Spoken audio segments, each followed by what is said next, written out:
Hollywood's golden age. For most of us, the very phrase conjures images of glittering gowns, flashing cameras, and the dream that anyone could become a star under the California sun.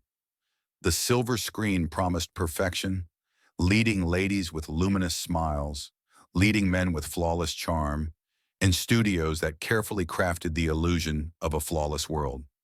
But every illusion casts a shadow. Behind the velvet curtains and blinding spotlights, another kind of story was being written. One of whispered threats, late-night deals, and dangerous romances.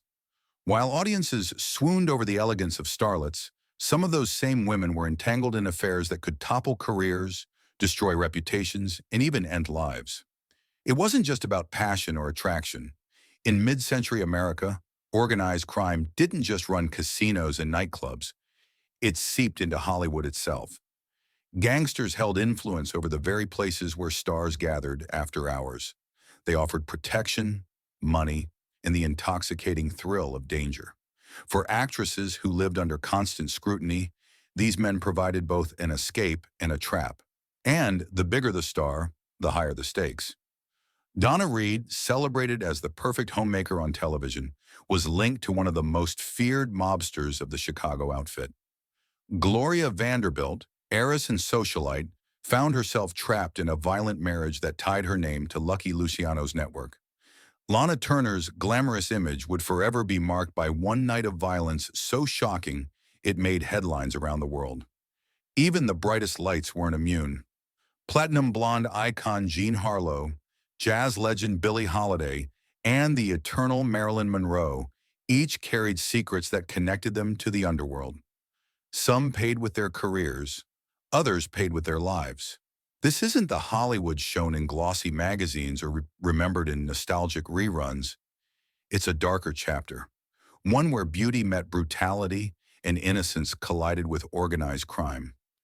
And as we peel back the curtain, you'll discover that some of the most beloved actresses of the silver screen were not just stars.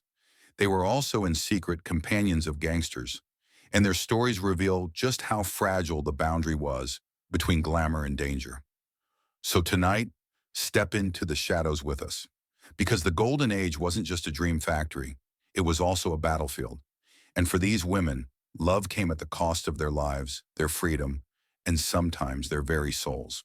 To understand why so many of Hollywood's brightest women fell into the arms of notorious mobsters, we need to step away from the movie sets and look at the world that surrounded them.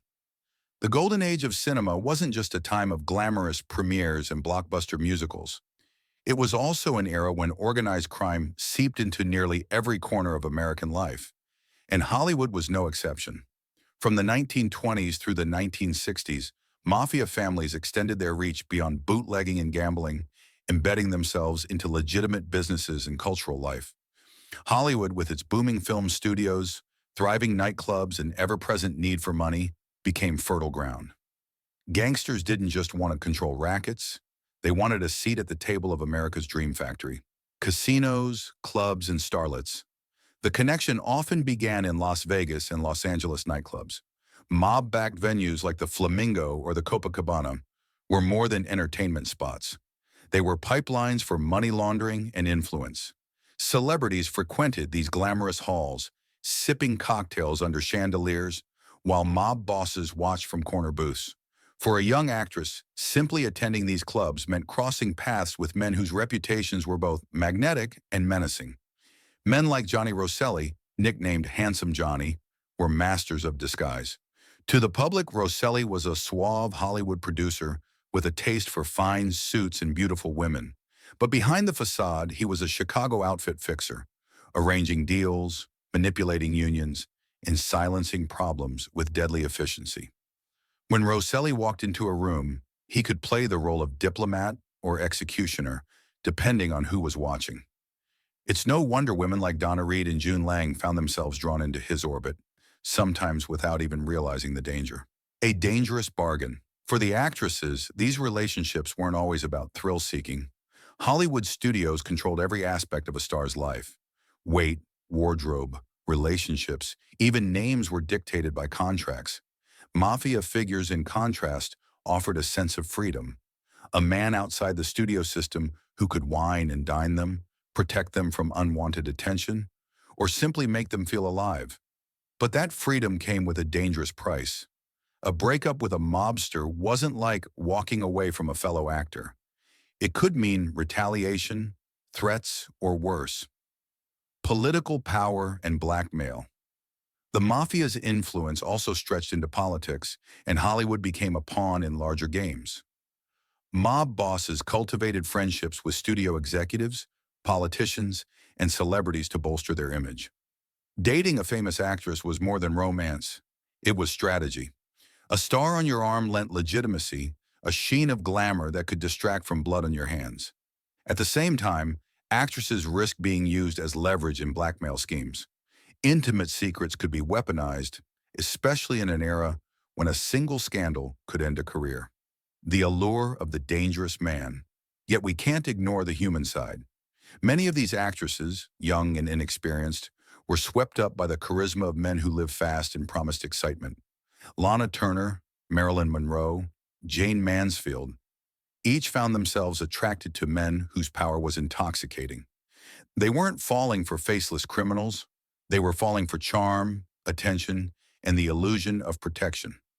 For some, like Billie Holiday, the choice was less about attraction and more about entrapment, a relationship that became a prison of abuse and fear. An unseen war, while newspapers reported sanitized stories of movie premieres and red carpets, a quieter war played out in the background. FBI surveillance files later revealed that stars' names were often scribbled alongside mob bosses in wiretap transcripts. Hotel rooms were bugged, phone calls intercepted, and whispers circulated that some of the most glamorous nights in Hollywood history were attended by men who could order a hit with a single nod. This was the stage on which our actresses lived. For every glowing close-up captured on screen, there was a darker moment off-screen, a whispered threat at a nightclub table, a shadow trailing them home, or a secret phone call from a man they couldn't resist but dared not cross. The Mafia's grip on Hollywood was never complete. Studios still held the official power, but it was pervasive enough that countless careers and lives were shaped by it. And for some women, those secret relationships would become the most defining and devastating chapters of their lives. Donna Reed and Johnny Roselli, the perfect homemaker and the perfect killer. On the surface, Donna Reed was the embodiment of everything wholesome about mid-century America. With her radiant smile and warm demeanor, she became a national icon in the 1950s, especially through the Donna Reed Show, where she played the ideal mother, Donna Stone. To millions, she was the definition of decency, the trusted face that reassured audiences the American dream was alive and safe within suburban homes. But away from the glow of television screens, her private life held a secret that stunned even those closest to her. Donna Reed was romantically linked to one of the most dangerous mobsters of the 20th century, Johnny Roselli. Roselli, known as Handsome Johnny, was no ordinary gangster. Unlike the thugs who ruled street corners, he cultivated sophistication, always impeccably dressed. With the kind of charm that made men admire him and women swoon, Roselli glided seamlessly between the worlds of organized crime and Hollywood's glitterati. To producers, actors, and studio heads, he was a smooth operator who could make problems disappear. To the Chicago outfit, he was their trusted man on the West Coast, a diplomat with blood on his hands. His resume included gambling rackets, extortion, and even whispers of involvement in CIA plots during the Cold War. For Reed, the connection seemed unthinkable. She had carefully built her image as America's sweetheart, even winning an Academy Award for her role in From Here to Eternity, 1953. Yet sometime in the late 1940s, as Roselli began spending more time in Los Angeles, their paths crossed. To outsiders, it looked like a glamorous fling, a beautiful actress in a debonair man-about town. But beneath the surface, Roselli's reputation as both seducer and executioner made the relationship far more dangerous. Reports claim Roselli wasn't just content with dating Reed. He also courted other actresses, including Lana Turner and Betty Hutton. Hollywood insiders referred to him as the Henry Kissinger of the mob, a figure who charmed his way into high society while carrying the weight of multiple murders. For Reed, being associated with him meant dancing on a razor's edge. One misstep could shatter her carefully crafted image and jeopardize everything she had worked for. It's worth remembering that during this era, actresses were tightly controlled by studio contracts. They were told what to wear, how to act in public, even whom to date. Roselli, in contrast, represented rebellion. A man outside the system, someone who could provide protection, excitement, and an intoxicating escape from the suffocating rules of Hollywood. For a woman like Reed, constantly under scrutiny, the allure of such freedom was powerful. But the affair was a gamble she could never truly win. Organized crime thrived on secrecy, yet Hollywood thrived on exposure. To be linked to Roselli, even by rumor, risked catastrophic fallout. And while Reed eventually found lasting stability with producer Tony Owen, marrying him in 1945 and raising a family, the whispers about Roselli lingered. They painted a shadow over her otherwise immaculate reputation. Roselli's own story ended violently. In 1976, his body was discovered stuffed into a 55-gallon oil drum, floating off the coast of Miami. His murder, ordered by his own mob associates, was a brutal reminder that no amount of charm or sophistication could shield a man from the inevitable consequences of organized crime. For Reed, who had long since moved on from the association, the news was a chilling echo of the danger she had once brushed against. The irony is striking. America adored Donna Reed for embodying safety, stability, and family values. Yet in her private life, she had flirted with one of the most lethal men in mob history. It's a contradiction that reveals the duality of Hollywood's golden age. An era where stars were sold as flawless ideals, even while their lives off-screen were tangled in secrecy and peril. And Reed was not alone. She was just the first in a long line of women who, knowingly or unknowingly, became entangled with men whose power came not from cameras and scripts, but from fear, blood, and money. Gloria Vanderbilt and Lucky Luciano's circle, an heiress in chains. Gloria Vanderbilt's name was synonymous with wealth, glamour, and privilege. Born into one of America's richest families, she seemed destined for a life of refinement, far removed from the chaos of Hollywood scandals or the brutality of the underworld. But her life story was far from charmed. From the moment she was a child, Gloria was pulled into the public eye not for her fame, but for her suffering. The notorious trial of the century in 1934, a vicious custody battle between her mother and her wealthy aunt Gertrude Vanderbilt Whitney, made her a household name before she was even 10. Newspapers dubbed her the poor little rich girl, a moniker that would cling to her for years. As she grew into adulthood, Gloria was restless, vulnerable, and hungry for independence. At just 17, she shocked society by eloping with Pat DiCicco, a Hollywood producer and agent almost 13 years her senior. On the surface, DiCicco appeared well-connected in the entertainment industry. He mingled with stars, knew the moguls, and promised Gloria the kind of thrilling adult life she longed for. But beneath the charm, DiCicco was a man with dangerous ties. Rumors swirled that DiCicco was associated with Charles Lucky Luciano, one of the most infamous gangsters in American history. Luciano wasn't just a mobster, he was the architect of the modern Mafia, a man whose influence stretched from New York streets to Havana casinos. For Gloria, marriage to DiCicco meant stepping directly into that world, whether she realized it or not. The union was a disaster from the beginning. DiCicco was hot-tempered, controlling, and violent. Friends whispered about bruises and screaming fights behind closed doors. Gloria later admitted that he was abusive, recounting incidents where she was physically attacked. But in the rigid society of the 1940s, women were often expected to endure such treatment quietly, particularly when they had married into wealth and influence. What made the marriage even more scandalous was the shadow it cast over Gloria's reputation. Here was an heiress whose life had already been the subject of public scrutiny, now married to a man whose connections to organized crime could not be ignored.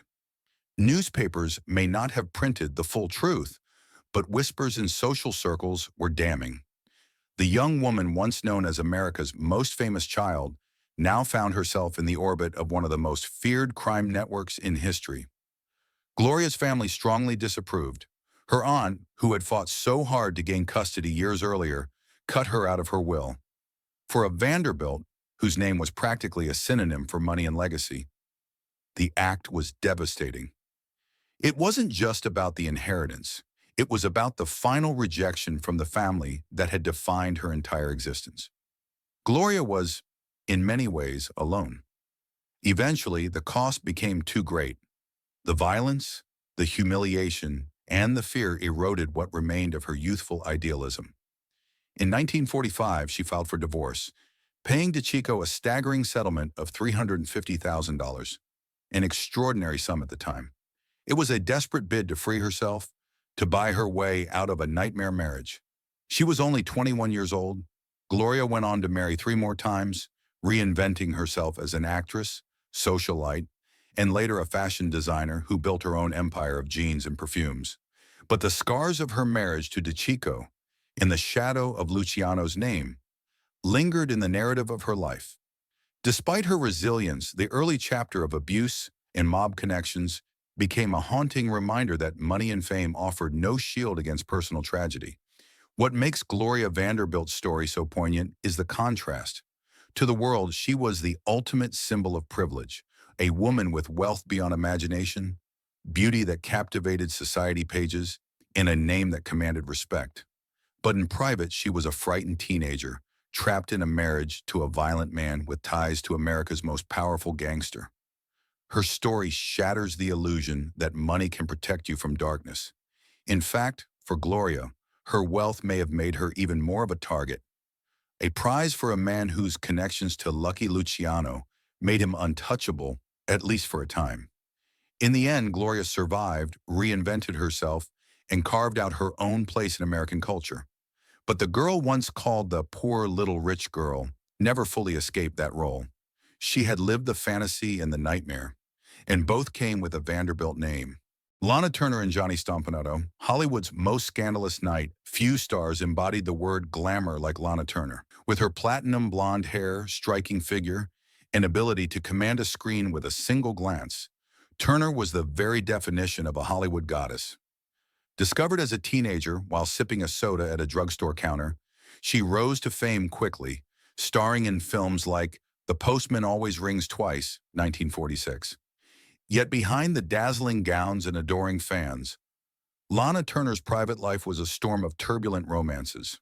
Among them, none was more infamous or more destructive than her relationship with gangster Johnny Stompanato. Stompanato was not a studio executive, nor a glamorous leading man. He was an enforcer for Mickey Cohen's crime family, a man known for his temper as much as for his looks.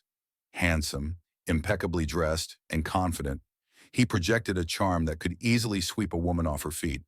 But behind the suave exterior lurked violence, jealousy, and danger. When Lana Turner met him in the late 1950s, she was already one of Hollywood's most famous stars. For her, Stompanato's attention may have felt intoxicating at first, a mix of flattery and excitement. For him, it was the ultimate prize, a movie goddess on his arm. The relationship quickly turned toxic. Stompanato was intensely possessive, often accusing Turner of affairs with her co-stars. His jealousy reached such extremes that he once stormed onto a film set, furious over her working with actor Sean Connery, and allegedly pulled a gun on him. Connery, in a story that would become Hollywood legend, reportedly wrestled the weapon away and sent the gangster packing.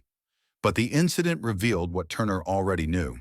She was entangled with a man who was as volatile as he was dangerous. Their arguments were frequent, loud, and terrifying. Turner tried to end things, but Stompanato would not let go. He stalked her, threatened her, and used both intimidation and affection to pull her back. For Turner, a woman whose image was built on poise and control, the reality of her private life was a cruel contradiction. She was a prisoner in her own home, fearful of the man who claimed to love her. Everything came to a tragic climax on the night of April 4th, 1958. Turner and Stompanato were in the middle of yet another violent argument in her Beverly Hills home. Her 14-year-old daughter, Cheryl Crane, overheard the shouting. Terrified for her mother's life, Cheryl armed herself with a kitchen knife and rushed into the room. In the chaos, she stabbed Stompanato once in the abdomen.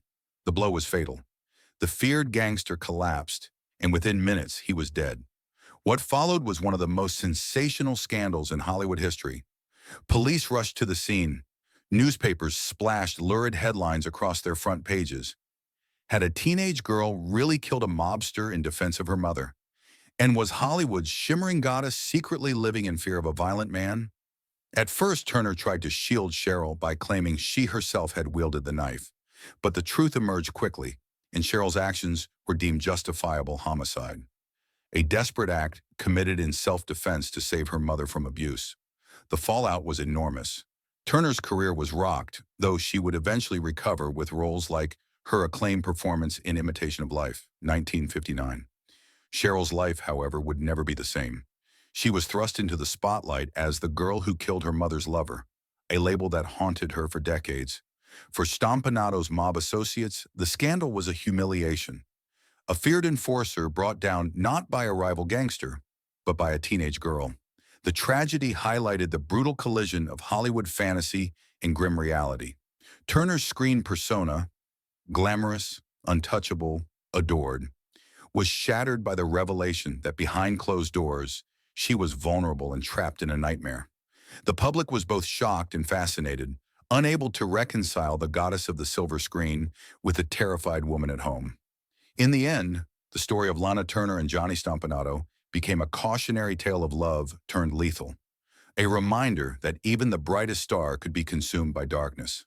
Turner would live for decades more, but her legacy would always carry the shadow of that night in 1958, a night when glamour gave way to blood and a daughter's desperate act forever altered Hollywood history. Jean Harlow and Abner "Longy" Zwillman. The mob's platinum blonde. Jean Harlow was Hollywood's original blonde bombshell. With her platinum hair, quick wit, and sultry presence, she became one of the most iconic stars of the early 1930s. Audiences adored her for roles in Hell's Angels, 1930, Red-Headed Woman, 1932, and Dinner at 8, 1933. Films that often cast her as the wisecracking, brazen woman who wasn't afraid to bend the rules. But what few fans knew was that Harlow's career, and perhaps her very survival in the cutthroat world of Hollywood, was closely tied to a notorious gangster, Abner "Longy" Zwillman. Zwillman wasn't a household name like Al Capone, but within the underworld he was every bit as powerful. Known as the Al Capone of New Jersey, he controlled bootlegging operations during Prohibition, ran gambling rackets, and maintained deep political connections. He also had a taste for beautiful women, and when Jean Harlow entered the scene, he saw more than just a starlet. He saw an opportunity to shape her career, and in turn, her life. According to industry lore, Zwillman loaned Columbia Pictures mogul Harry Cohn a staggering $500,000 in the early 1930s on one condition, that Harlow be given a two-picture deal. At the time, Harlow was a struggling young actress who had appeared in small roles in B-movies. But thanks to Zwillman's intervention, she was thrust into the spotlight. The films catapulted her into stardom, and soon MGM snapped her up, turning her into one of the studio's brightest stars. The arrangement blurred the line between Hollywood fantasy and mob reality. On screen, Harlow often played the girlfriend of gangsters, bold, brash, and unapologetically tough.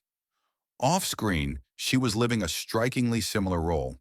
Her relationship with Zwillman, though never fully acknowledged in public, was an open secret in certain circles. He showered her with gifts, attention, and influence, while she embodied the image of the gangster's glamorous companion. But Harlow's life was far from easy. She endured one scandal after another, including 3 marriages that ended in heartbreak. Her second husband, MGM producer Paul Byrne, died just 2 months after their wedding in what was ruled a suicide, though rumors of foul play swirled for years. The tragedy only deepened her aura of scandal, further linking her image to the dangerous world she both portrayed and lived in. For Zwillman, Harlow was more than a lover. She was a symbol. Having a Hollywood goddess by his side legitimized his power, elevating him from a criminal kingpin to a man who could mingle with America's elite. Their connection was mutually beneficial, but also precarious. For Harlow, reliance on a gangster's influence meant her career was always shadowed by whispers of corruption. For Zwillman, tying himself to a movie star meant greater visibility and greater risk. Harlow's career soared throughout the 1930s, but her health declined rapidly. By 1937, at just 26 years old, she was gravely ill. She died of kidney failure, leaving fans around the world stunned and heartbroken. To this day, her death is viewed as one of Hollywood's great tragedies, the untimely loss of a woman who had defined an era of film. Zwillman's story ended no less mysteriously. In 1959, he was found hanged in his New Jersey home. Officially ruled a suicide, the circumstances raised questions, with some speculating that mob rivals had orchestrated his death. The man who once wielded so much power and influence, who had helped craft the career of one of Hollywood's brightest stars, died alone and disgraced. The pairing of Jean Harlow and Abner Zwillman illustrates how entangled Hollywood and organized crime could be. Harlow's stardom wasn't simply the product of talent or studio marketing. It was in part bought and brokered by the underworld. The irony is haunting. The woman who perfected the role of the gangster's moll on screen may have been one in real life, caught in a web of power, money, and danger she could never fully escape. Jean Harlow remains immortal in Hollywood history, her image forever frozen in black and white close-ups, her laughter echoing from a bygone age. But behind that laughter was a truth far darker. Her rise to fame was fueled not just by talent, but by a man whose hands were as stained with crime as they were filled with cash. Billie Holiday and Louis McKay. Lady Day's Chains. Billie Holiday's voice could break your heart in a single note. Known as Lady Day, she sang with a raw honesty that made every lyric feel like a confession. Songs like Strange Fruit and God Bless the Child carried not just melodies but the weight of her life's suffering.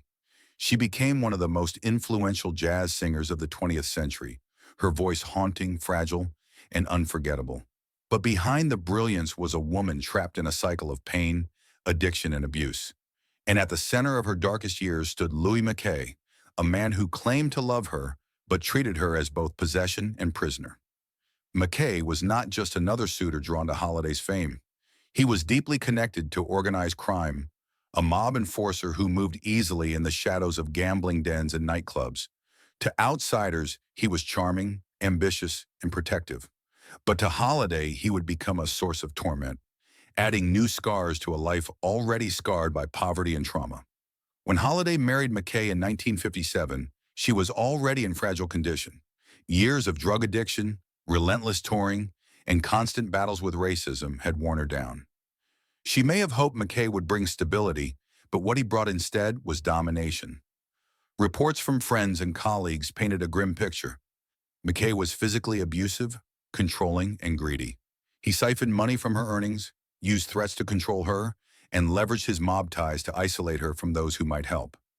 Their relationship wasn't just toxic, it was criminal. McKay often acted as Holiday's manager, yet his true role was closer to that of an overseer. He involved her in dangerous situations, at times dragging her further into the orbit of organized crime. Together, they were arrested on narcotics charges, with McKay exploiting her addiction rather than helping her escape it. Holiday's dependence on heroin had already made her vulnerable to exploitation. Under McKay's influence, she seemed to spiral further, caught in a net she couldn't break free from. What made the situation even more tragic was Holiday's silence. Despite the violence and humiliation she endured, she rarely reported McKay to the police. Part of that silence was fear. McKay was dangerous, with the means and willingness to retaliate. But part of it was also the psychology of abuse, a belief ingrained through years of hardship that she didn't deserve better. Holiday had survived an abusive childhood, racial discrimination, and the predatory nature of the music industry. To her, suffering had become a kind of constant companion. Her friends tried to intervene, but McKay's grip was strong. He not only controlled her financially and emotionally, but also used his underworld connections to intimidate those who might threaten his position.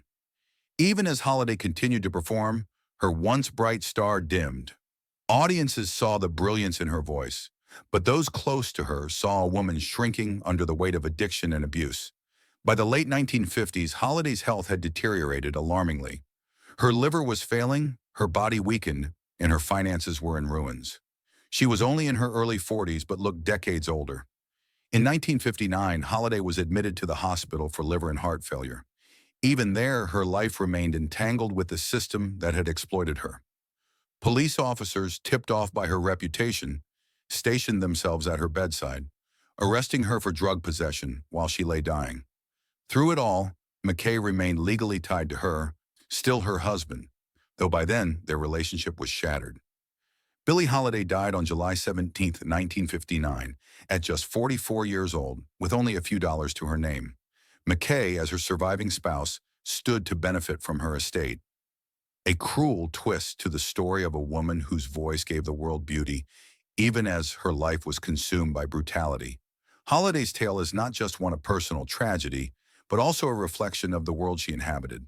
A black woman in mid-century America, she faced racism, exploitation, and systemic abuse at every turn.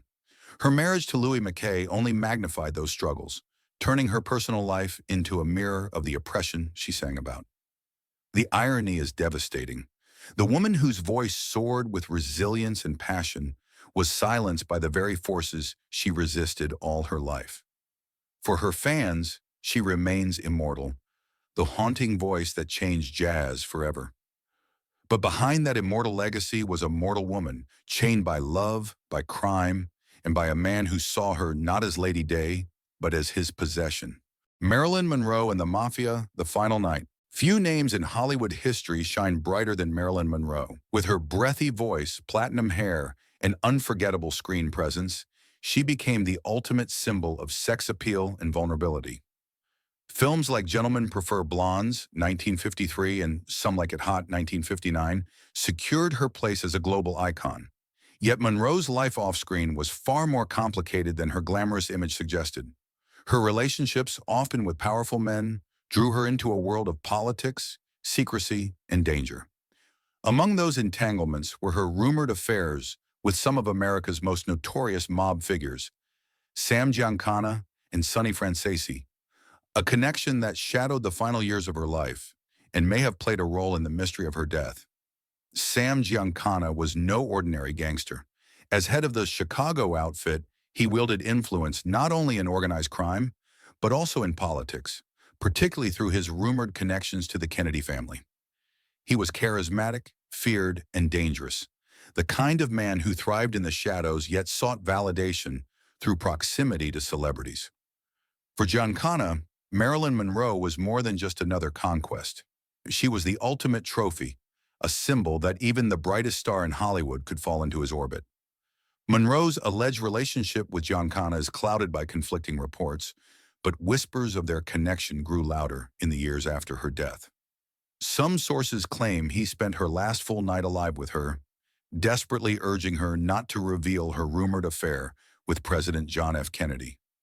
If true, that encounter placed Monroe at the very intersection of Hollywood glamour, political power, and mob influence, a deadly triangle from which there was no safe escape. Her involvement with Sonny Franzese painted a similarly troubling picture. Franzese, a feared underboss of the Colombo crime family, was both charming and ruthless. He moved easily through the glitzy world of nightclubs where celebrities often mingled with gangsters. Monroe, fragile and seeking affection, was said to have been briefly involved with him, adding yet another dangerous name to the list of men in her life. Complicating matters further was Monroe's enduring bond with her ex-husband, baseball legend Joe DiMaggio. Though their marriage had ended years earlier, DiMaggio remained deeply in love with her and resented the men who sought to exploit her. According to some accounts, when Monroe famously sang "Happy Birthday, Mr. President" to John F. Kennedy at Madison Square Garden in 1962, DiMaggio was so enraged by rumors of her involvement with mobster Sonny Franzese that he chased the gangster through the arena, attempting to confront him. The bizarre scene encapsulated the chaos of Monroe's personal life.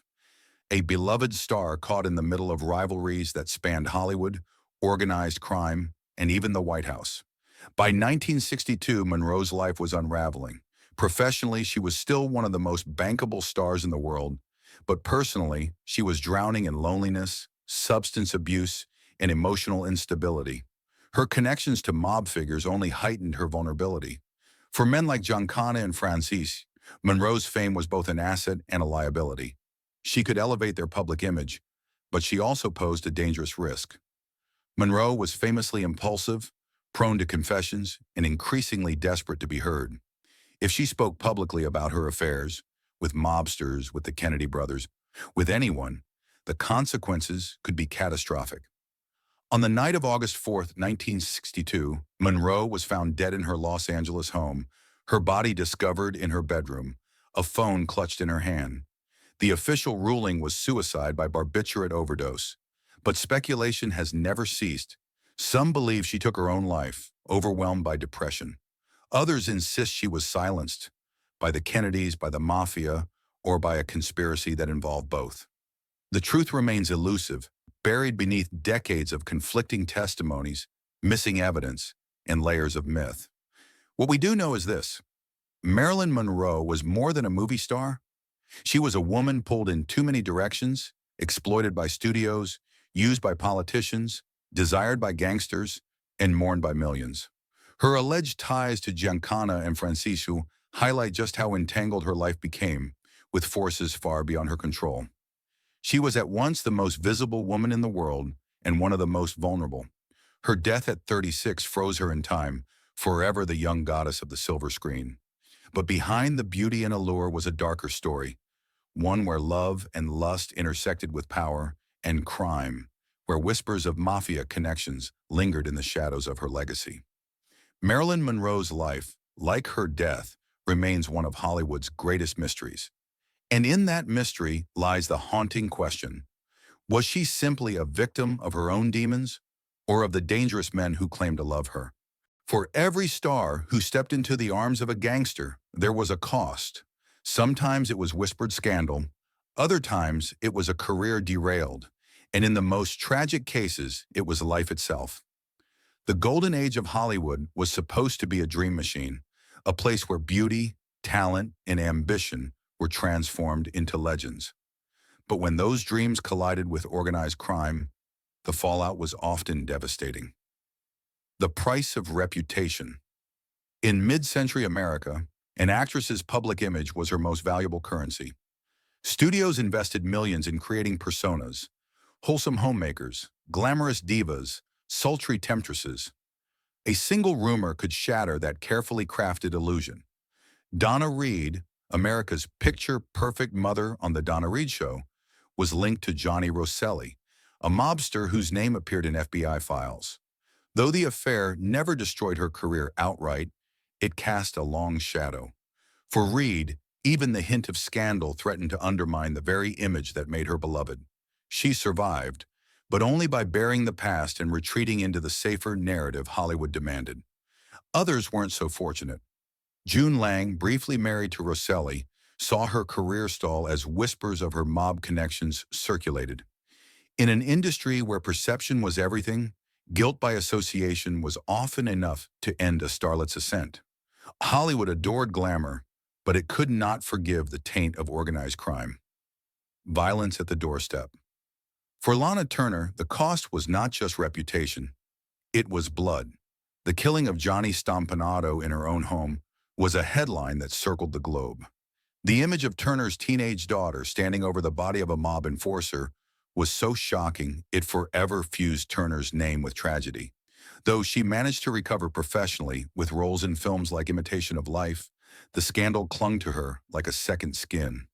She would always be remembered not just as a screen goddess, but as the woman whose lover was stabbed to death in her bedroom. Violence also touched Jean Harlow indirectly. Though her career soared, the whispers of Abner Zwillman's backing made her success seem less her own and more the product of mob influence.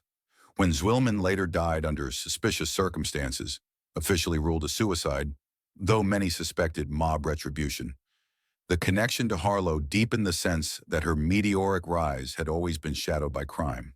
Chains of control. For Billie Holiday, the consequences were painfully personal.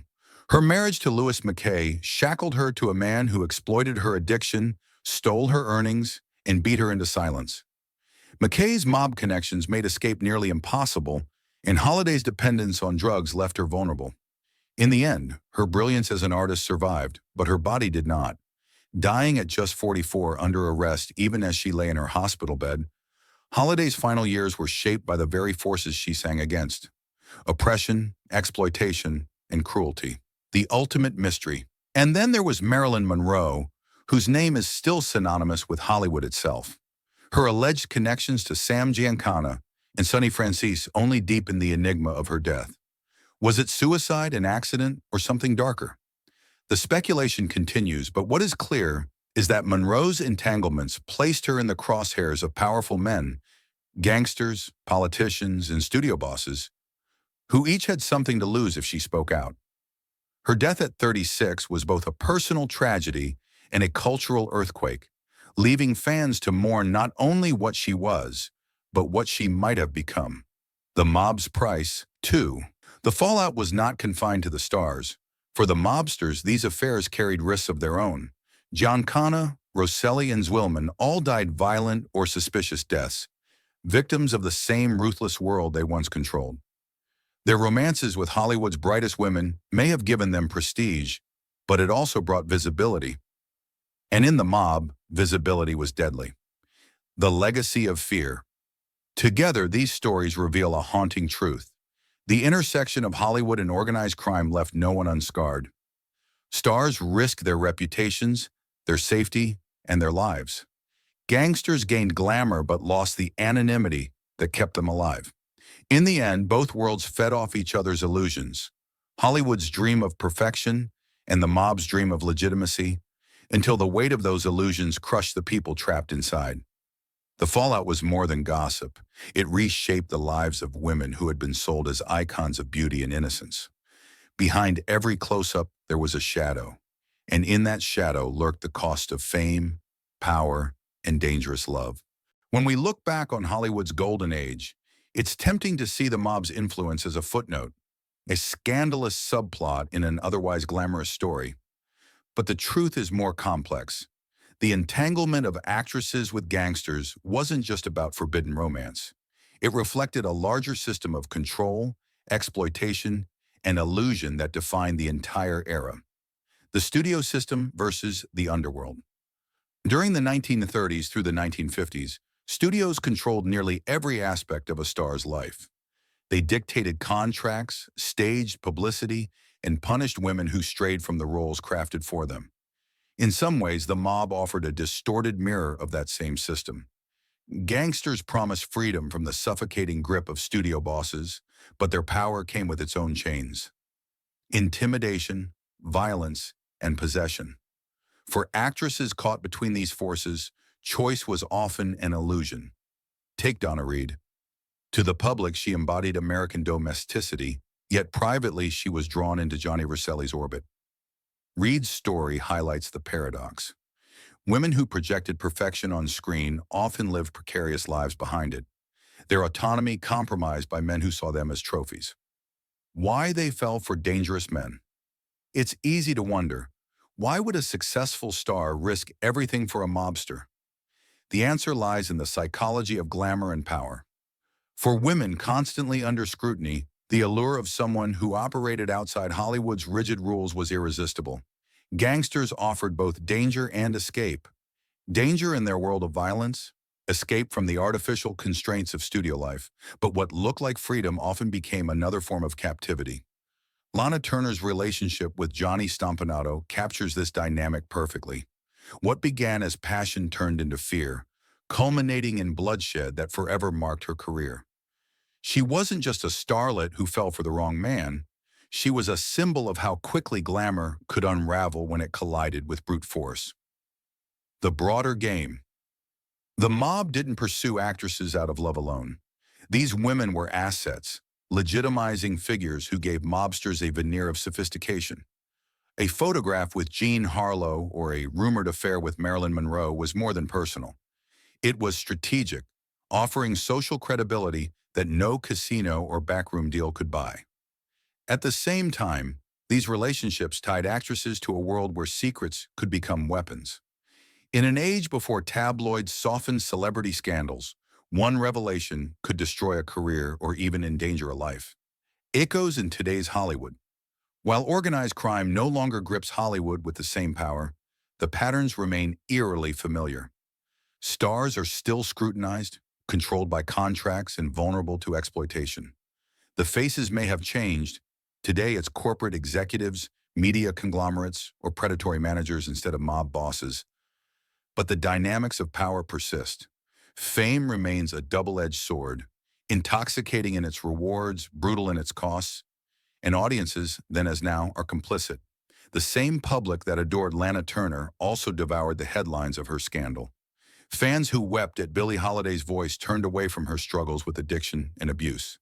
The world loved Marilyn Monroe's smile, even as it ignored her cries for help. Hollywood sells dreams, but those dreams have always been built on a foundation of selective blindness. The illusion shattered. What these stories reveal is that the golden age was never purely golden. Beneath the sequined gowns and studio gloss, there was always a darker reality.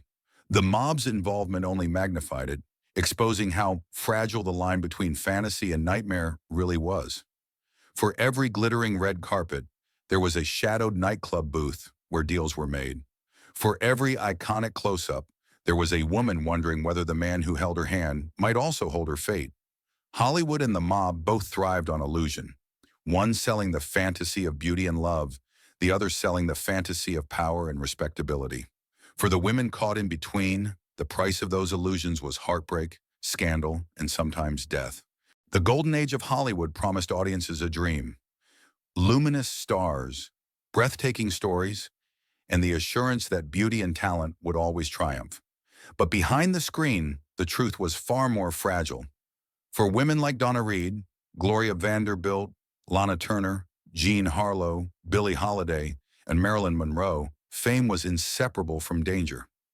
They were adored by millions, yet vulnerable to the men who lurked in the shadows. Men whose power came not from studios or cameras, but from fear, violence, and crime. These weren't just love affairs gone wrong. They were collisions between two empires, Hollywood and the Mafia. Both thrived on illusion, both demanded loyalty, and both consumed those who dared to break their rules.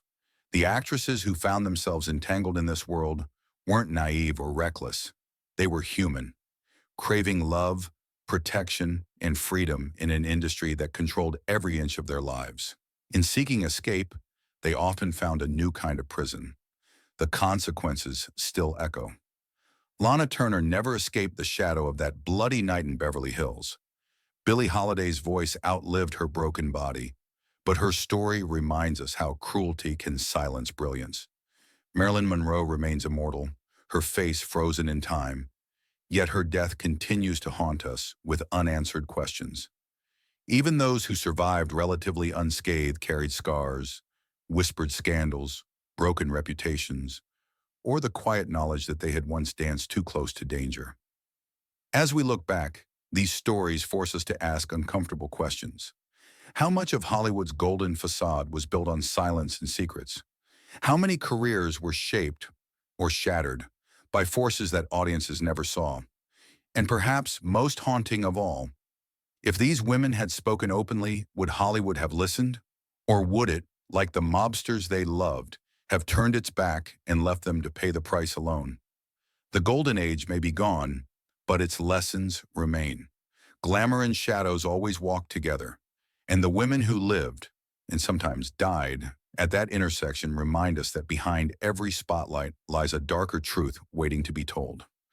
So which of these stories struck you the hardest? Share your thoughts below, and join us as we continue to uncover the hidden side of Hollywood.